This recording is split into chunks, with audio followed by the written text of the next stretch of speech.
ভাটা theatre labour cultural organisation তারা কালকে শুরু করেছে অল বেঙ্গল থিয়েটার ফেস্টিভ্যাল। প্রথম দিন আমাদের হয়ে গেছে 3টি নাটক। আজকে দ্বিতীয় দিনে আমাদের একটা সেমিনার আছে। সেমিনারের বিষয়বস্তু হচ্ছে আজকের থিয়েটার কতটা আধুনিক। তো আজকে যারা এই বিষয়টা নিয়ে বক্তব্য রাখবেন ওনারা উপস্থিত হয়েছেন। আমি মঞ্চে ডেকে দিচ্ছি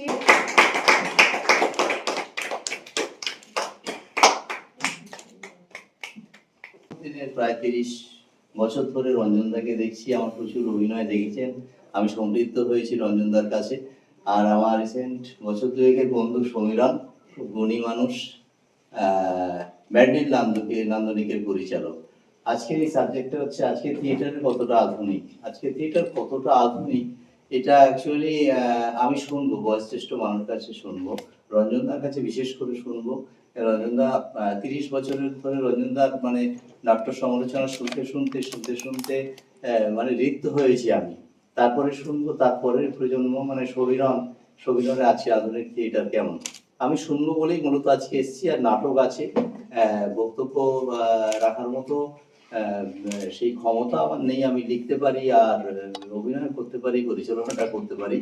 কাউকে ছুরি মারলাম মানে লাল আলোয় চলবে এই ভাবনা থেকে আমরা সরে এসেছি। সামনের দিকে দর্শকের দিকে তাকিয়ে কথা বলতে হয়, এর থেকে আমরা সরে এসেছি। আমরা পিছন ফিরে অনেকক্ষণ ডায়লগ বলি, কারণ এটা আধুনিকতা। সময়ের সাথে সাথে আমাদের মন, আমাদের ভাবভঙ্গি অনেক কিছু পাল্টে গেছে, মানুষের চিন্তাধারা পাল্টে গেছে। তাই আমরা থিয়েটারটাকে অনেক আধুনিক করে ফেলেছি। সমস্ত কিছু মঞ্চ সজ্জা সবকিছু আধুনিকতা আপনারা দেখতে পান। আধুনিকতার মানেটা হচ্ছে চেতনার ক্রম উন্মেষ। মানে চেতনার ক্রম উন্মেষ মানে ধরুন সেই চেতনা যা মানে আপনাকে তৃষ্ণা জাগায়, একটা অন্ধকারে আলোর তৃষ্ণা জাগায়। বা আপনি মানবিক হবেন, এটা ভিতর থেকে আপনাকে একটা প্রেরণা দিচ্ছে যে আমাকে মানবিক হতে হবে। বা ধরুন আমি সুন্দর হতে হবে। আপনারা জানেন যে সুন্দরকে গ্রহণ করা খুব কঠিন।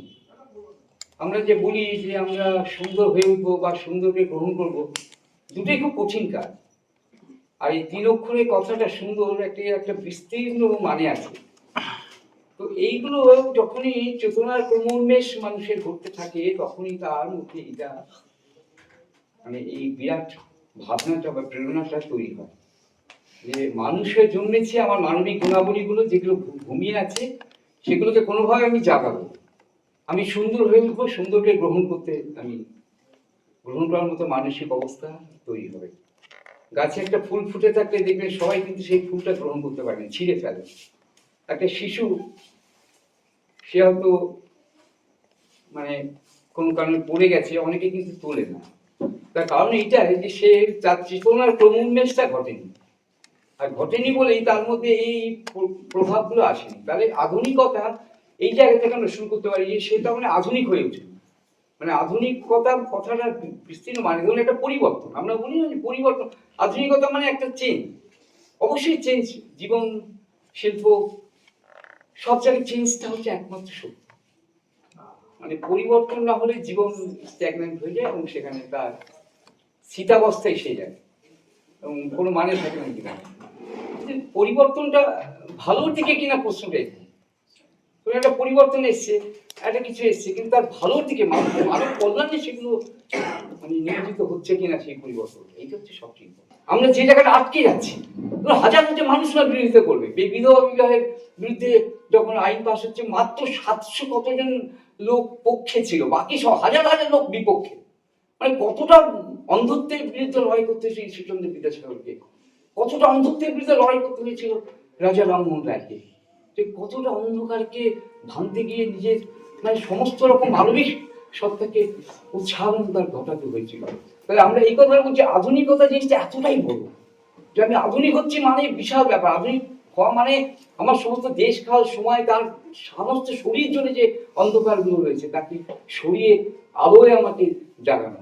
এইগুলো তারা কিন্তু করেছে। ইউরোপিয়ান অবজারভেশন দেখুন, ফলে আমরা পরে পর দেখুন দুটো মহাযুদ্ধে কি লড়াই আমরা দেখেছি। একটা শিক্ষা রবীন্দ্রনাথ, আই বার্ডবুস, তারপরে সেকেন্ড ওয়ার্ল্ড ওয়ারে বেটল ব্রেস, ইঞ্জিন ডিসকাচেন থেকে শুরু করে সমস্ত শিল্পীরা একেবারে কবিতায়, গানে, থিয়েটারে যা কিছু তাতে একটা প্রবল একটা ঢেউ উঠলো। এত বড় ঢেউ যে সব ফ্যাসিবাদ নড়ে যাচ্ছে। আসলে আধুনিক অনাধুনিক ব্যাপারটা কেন আজকে থিয়েটার আধুনিক নয়, সেই অর্থে আজকে থিয়েটার তার একটা বৈজ্ঞানিক কারণ আছে, সমাজতাত্ত্বিক কারণ আছে। ধরুন কারণটা এইরকম যে আমাদের থিয়েটার, পৃথিবীর থিয়েটার লড়াই দিয়েছিল first world war, second world war, আমাদের দেশের গণনাট্য সঙ্গীত যুগে দুর্ভিক্ষ, দেশবিভাগ, যুদ্ধ, মহামারী, এই ব্যাপক সংকটের সন্ধিকাল তৈরি হয়েছিল। যে সেই সন্ধিকালে দাঁড়িয়ে, যে সন্ধিকালের মধ্য থেকে যে মানে ক্রান্তিকাল তৈরি করা, ক্রান্তিকালকে তৈরি করার যে লড়াই শিল্পীরা লড়েছিল বিশ্বজুড়ে। প্রথম ভারতীয় গণনাট্য সংঘ বলল যে আমাদের মানে জাতীয় চেতনার সঙ্গে আন্তর্জাতিক চেতনার মেলবন্ধনের নামই হচ্ছে আন্তর্জাতিকতা। এই কথা প্রথম মানুষ শুনলো। যেমন রবীন্দ্রনাথ তার গানে লিখেছিলেন, তোমাদের বিশ্বময়ী, তোমাদের বিশ্বমায়ের আঁচল পাতা, ও আমার দেশের মাটি তোমার পরে থাকাই না। ওটা দেশের মাটির মধ্যে বিশ্বমায়ের আঁচল পাতা, আমার দেশ তো বিশ্বের বাইরে নয়। এই এত বড় করে জীবনকে দেখা, যে পোলস, এটা উচ্চারণটা ভিন্ন হয় অনেক সময়। তো তিনি বলছেন যে থিয়েটারে, এই পৃথিবীর থিয়েটারের শিল্পীরা, তোমরা কি শুনতে পাচ্ছ এই পৃথিবীর যে ব্যবস্থার সেকলে বন্দি অবরুদ্ধ মানুষের আত্মনা? এই বন্দিত্ব কি সম্ভব? জীবনের বিচ্ছুরণের প্রকাশ। তিনি লিখেছেন ইংরেজি স্পেকট্রাম অফ লাইফ, জীবনের বিচ্ছুরণ। থিয়েটারের শিল্পীরা উদ্বিগ্ন এই আমাদের সমুদ্র দূষণ, আমাদের দাবদাহ, আমাদের প্রাকৃতিক বিপর্যয়, জীববৈচিত্র্যের ক্ষয়, আমাদের প্রাকৃতিক যে ইকোলজিক্যাল ইমব্যালেন্স, এইগুলো নিয়ে তারা কি উদ্বিগ্ন? তারা কি নদী দূষণ এসব উদ্বিগ্ন? তারা কি এটা নিয়ে থিয়েটার লিখবেন? কাব্যিক বা মহাজাগতিক শক্তি রয়েছে যারা, তাদের পক্ষে সম্ভব পৃথিবীতে আবার মাথা তুলবে, মানুষকে নতুন পৃথিবী গড়ার স্বপ্ন দেখানো। তাকে এক্সপ্লোর করতে হবে, ডিসকভার করতে হবে দ্য ইনহারেন্ট বা ইনার যে স্ট্রেংথ হুইচ ইজ হিডেন, যেটা লুকিয়ে আছে, সেই শক্তিটাকে জাগিয়ে তারা যদি আবার চেষ্টা করে, তারাই পাবে পৃথিবীকে নতুন পথ বলে দিতে। এবং শেষ পর্যন্ত থিয়েটারের একটা কথা বলছি যে তোমরা সেই যে আমাদের জানেন যে ডিওনিসিয়াস দেবতা, যে আমাদের গ্রিসের দেবতা, বিখ্যাত দেবতা, প্রত্যেকটা মঞ্চে ডিওনিসিয়াসের মন্দির থাকে। কিন্তু বলছে ডিওনিসিয়াস দেবতার চোখের দিকে তাকাও, একদিকে দুঃখ, একদিকে বেদনা, আনন্দ, একদিকে হাসি, একদিকে কান্না, একদিকে ঘৃণা, একদিকে ভালোবাসা। এই সংঘাতের মধ্য দিয়ে তোমরা তার চোখের দিকে তাকিয়ে বিশ্বাসের আলো তোমরা নাও। এই পৃথিবীর থিয়েটারের কর্মীরা তোমরাই পারবে। জানতাম না, অনেক অজানা বিষয় যেগুলো জানতে পেরেছি। আজকে এই বিষয়টা নিয়ে আলোচনা করতে গিয়ে এরকম একটা আলোচনা, সত্যি আমরা সবাই সমৃদ্ধ হয়েছি। আপনাকে আবার ধন্যবাদ জানাচ্ছি। আমাদের আরেকজন বক্তা এখানে আছেন। এই আজকের থিয়েটার কতটা আধুনিক, এই প্রশ্নটা হঠাৎ কেন মাথায় এলো? মানে কোন জায়গা থেকে, কোনো জায়গা থেকে কি মনে হচ্ছে যে আমাদের থিয়েটার আধুনিক নয়? এটা একটা বিষয়। দ্বিতীয় কথা হচ্ছে যে আজকে, তার মানে কি আমি ধরে নিতে পারি যে বিগত দিনের থিয়েটার গুলো আধুনিক ছিল না, বা সেগুলোকেই আমরা প্রাচীন বলে ভেবে নিচ্ছি? কিন্তু রবীন্দ্রনাথ যখন নাটক করেছেন, সে রবীন্দ্রনাথের সময়কালে তো রবীন্দ্রনাথের নাটকগুলো প্রত্যেকটাই আধুনিক ছিল। জোড়াসাঁকোতে যে কাজগুলো তিনি করেছেন সেগুলো তো আধুনিক, ভীষণভাবে আধুনিক। আবার সেই চেতনার সেই নাটকটা মানিক সংবাদ, তাহলে মানিক সংবাদ আজ থেকে কত সালে হয়েছিল? প্রায় 70-এর দশকের পোস্ট গ্লোবালাইজেশন। হ্যাঁ, তাহলে সেই সময় যে মানিক সংবাদ হচ্ছে, সেই মানিক সংবাদ আমি ইউটিউবে দেখেছি, আমি দেখি। তাহলে সেই যে সময় যে ভাবনাগুলো উনি ভেবেছেন, সেটা কি আধুনিক না? সেটা তো ভীষণভাবে আমার তখনকার সময় মনে হচ্ছে আধুনিক। সেটা একটা নির্মাণগত জায়গা। ঘটনাটা হচ্ছে যে আমাদের থিয়েটারের আধুনিকতা নিয়ে যে প্রশ্নটা রঞ্জনদা যে আলোচনা করলেন, আমি সেদিকটা যাচ্ছি। আমি চাই একটু অন্যভাবে নির্মাণগত এবং প্রেজেন্টেশন, এইটার কথাই আমি ভাবার চেষ্টা করি। নির্মাণগত দিক থেকে সত্যি কথা বলতে যে প্রত্যেকটা সময় একটা প্যাটার্নকে আমরা ফলো করে এসেছি। যখন দ্বিজেন্দ্রলাল করতেন, তখন দ্বিজেন্দ্রলালের মতো করে বেশ কিছু মানুষ নাটকের পরিভাষা তৈরি করার চেষ্টা করেছিলেন। সেই নাটক হয়েছিল এবং অত্যন্ত জনপ্রিয়, যদিও সে সময় টিভি মিডিয়া বা স্ক্রিন মিডিয়ার এত বাড়বাড়ন্ত ছিল না। মানে অন্য মডার্ন নয় এরকম বলাটা ঠিক নয়। মানে হচ্ছে, আমরা কেউ ফোকাসড, কেউ ফোকাসড নয়। মানে কারোর উপরে আলোকটা পড়ছে, কারোর উপর আলোক পড়ছে না, এর ফলে কি হচ্ছে যে আমি অনেক জায়গায় দেখেছি অনেক নাটক আধুনিকতা সাবজেক্ট নিয়ে বললেন আপনি, আধুনিকতা সাবজেক্ট শুধুমাত্র রাজনৈতিক কেনই বা হবে, রাজনৈতিক কেনই বা হবে, সামাজিক হতে পারে, আমাদের বাড়ি পরিবেশগত হতে পারে। পুনের একটা নাটক দেখেছিলাম, তারা পুরো সমাজকে নিয়ে করেছে। উনি এই নাটক নির্মাণ করার ক্ষেত্রে যেটা আশিস দা বললেন যে লাইট, লাল লাইটটা আমি জ্বালবো কি জ্বালবো না, হ্যাঁ এগুলো ভেঙে চুরে দিয়েছেন, সেগুলো আমাদের ভালো লাগছে, আমরা বিনোদিত হচ্ছি। এবং আমার কাছে বারবার করে মনে হয়, আমি নাটকের রাইটার অনেক পরে হয়েছি, আমি নাটকের নির্দেশক অনেক পরে হয়েছি, আমি বেসিক্যালি আমি থিয়েটারে এসেছি অভিনেতা হিসেবে। এবং আমার ধারণা প্রত্যেকেই এই প্রাথমিক ধারণাটা নিয়ে আসেন যে আমি অভিনয় করব, তারপরে সে কোনো নাটকের দলে গিয়ে ডিরেক্টর হয়, কখনো নাটকের প্রয়োজনে নাটক লেখেন, এবং কখনো নাটকের স্বার্থে সেটটা ভাবেন, ইত্যাদি ইত্যাদির সঙ্গে আস্তে আস্তে জড়িয়ে যায়, তারপরে আদর্শ ইত্যাদি হ্যানা ত্যানা এরকম নানা রকম জিনিস তার মাথার মধ্যে ঘুরপাক খেতে থাকে।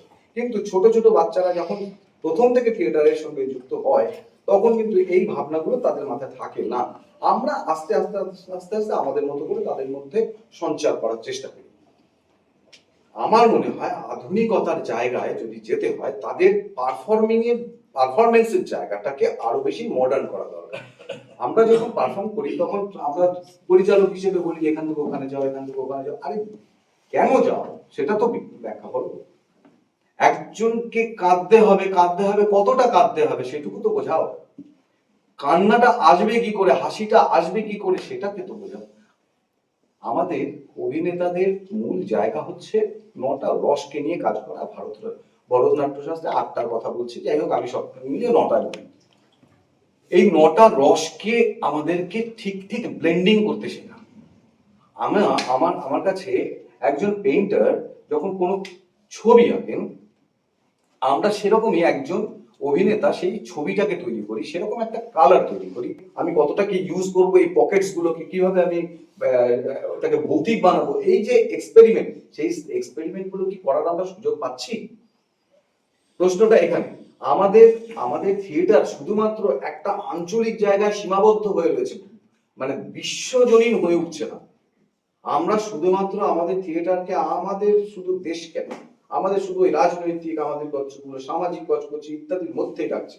আমরা যখন নাটক দেখতে বসি মাঝে মাঝে এত বিরক্ত লাগে যে সেই কতগুলো গতানুগতিক একটা ফ্লেক্স পেছনে টাঙিয়ে দিয়েছে, দেওয়ার পরে কতগুলো চেয়ার, কতগুলো টেবিল, এই তো তাদের থিয়েটার সমস্ত জায়গায়, ম্যাক্সিমাম জায়গায়। সমালোচনা করছি, প্লিজ কিছু মনে করবেন না, কিন্তু এটা একটা দেখতে দেখতে মনে হয় যে সেই একই রকম তার বলার ধরন, তাদের দেখে বোঝা যায় যে তাদের চর্চার জায়গাটা এই একই জায়গায় সীমাবদ্ধ হয়ে রয়েছে। থিয়েটারেরও যে পরিবর্তন আমি যদি মনে করি, মঞ্চসজ্জা বলো বা আমাদের অভিনয় বলো বা আমাদের আলো বলো, এই সব কিছু পরিবর্তন করাটাকে কি আমি আধুনিক বলবো? পরিবর্তন করাটাই আধুনিক কেন? না তাহলে কি বলবো? পরিবর্তন করতেই হবে এমন কোনো মাথার বুদ্ধি তো নেই। আমরা যে আমার চাহিদা অনুযায়ী একটু বলবেই তো। হ্যাঁ।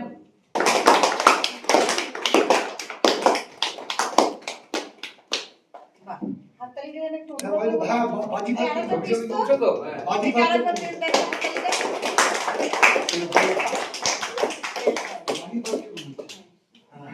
এটা একটু সমীরণের জন্য এটা